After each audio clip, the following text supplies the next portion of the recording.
Good morning guys, ngayong araw ay magluluto ako ng isang famous na pagkain na parang taga Pangasinan ata to. Hindi ko masyadong matandaan eh. Ito yung tinatawag nilang pigar-pigar. So, meron na akong repolyo. Yan.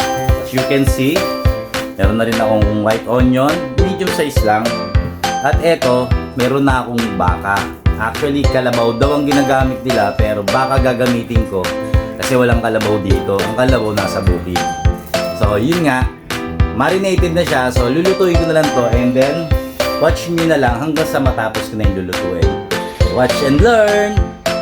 At dito na nga po ay nahiwa ko ng repolyo at ang white onion, pati na rin na ready ko na ang marinated kong baka.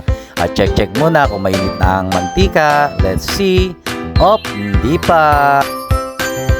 Nailagay ko na nga pala sa mantikang mainit ang baka. At ito halu-haluin ko lang at ilalagay ko na ang repolyo. At konting mix lang o mekos-mekos. At isusunod ko naman ang sibuyas na puti. Tignan nyo lang yan. Okay, Tams? Pagpag lang ng konti at haluin muli. Ayan na po, luto na ang pigar-pigar ng Pangasinan. Kain na po ng lunch. Bye-bye. Thanks for watching.